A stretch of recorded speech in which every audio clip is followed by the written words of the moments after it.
this report, Work Experience, Impact and Delivery, came about as a reaction to changes in the kind of the political environment. In 2011, government decided it would no longer fund the kind of network of organisations around the country which made work experience places easy for schools to access. Many schools at that time were asking themselves quite hard questions about should they carry on work experience, and if so, how should it look? And what we did here at Education Employers was to bring together an expert group of scholars, of policy people, people involved in schools and colleges, trying to make sense of what the purposes were of work experience. What did it do for young people? What benefits might they get from it? And reviewing evidence, we found that we can best understand it in 4 areas. And this is a work really about how to make sense of something, how to make sense of work experience.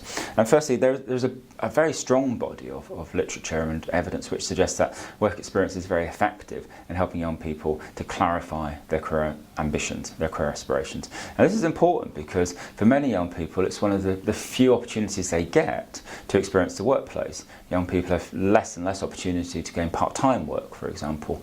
But what we find is that in that area of work experience to explore career aspirations, and that might be to rule something out, which is just as important as seeing something afresh, is that equality makes a difference. The young people from more disadvantaged backgrounds tend to have poorer experiences of work experience. They tend to have less choice about where they go, and when they do get into work experience, and this is the work of Tricia Legele and Richard Hatcher, which we draw upon so much, when they actually get into the workplace, they're much more likely to have to do mundane, repetitive tasks.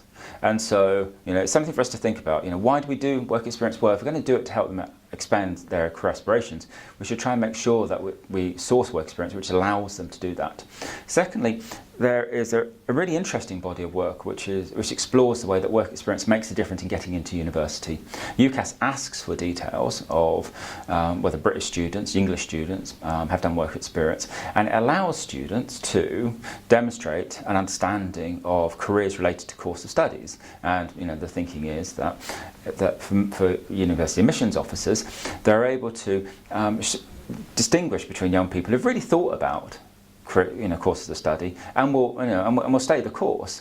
And in many, in a large number of university courses, it's actually either a very desirable or essential attribute. Certainly medicine, veterinary science, dentistry, and we've published on that. But also if you look at law, if you look at economics, if you look at engineering, many universities, particularly in more selective Rust Group universities, say this is something they really want from young people. So that's the second outcome, which I think is important in its own right. Thirdly, there's a very interesting and emerging body of work around work experience and academic attainment. And what we hear, in big surveys, very good surveys, quality surveys from young people and from teaching staff, is that young people very often, large numbers of young people, often maybe up to half of them, will come back from their work experience much more motivated. And one thing they do when they're experiencing it, it's like a sharp shock. It's a deep dive into the real world, and they realise for the first time, perhaps, the real meaning of their education and qualifications. Do you really need a B in your maths to get this? What does it mean if you don't have a C in your maths? And that's important for young people. And it's important for us thinking about borderline students, where more motivation will make a difference. It's also important for us thinking about timing. So if we hold this at the end of the end of year 10, those motivational benefits are going to peter out through the summer holidays. So time is important. And finally, I think historically there's been a lot of focus on work experience and employability skills. Well, the evidence sometimes is a bit weaker there, but certainly we find plentiful evidence of young people getting access to networks of value, people who give them references as they seek to progress through education or into other employment. Part-time work often comes out of work experience. But what we find is that if you look at, and at times there have been some very good data here, if you look at the areas, the economic areas, the occupational areas where young people are doing work experience, and where the labour market has actually got jobs for young adults or for teenagers, or where the skill shortages are, there's a very poor alignment. And I think probably the overarching conclusion from the whole report is that work experience is something which we should think of strategically.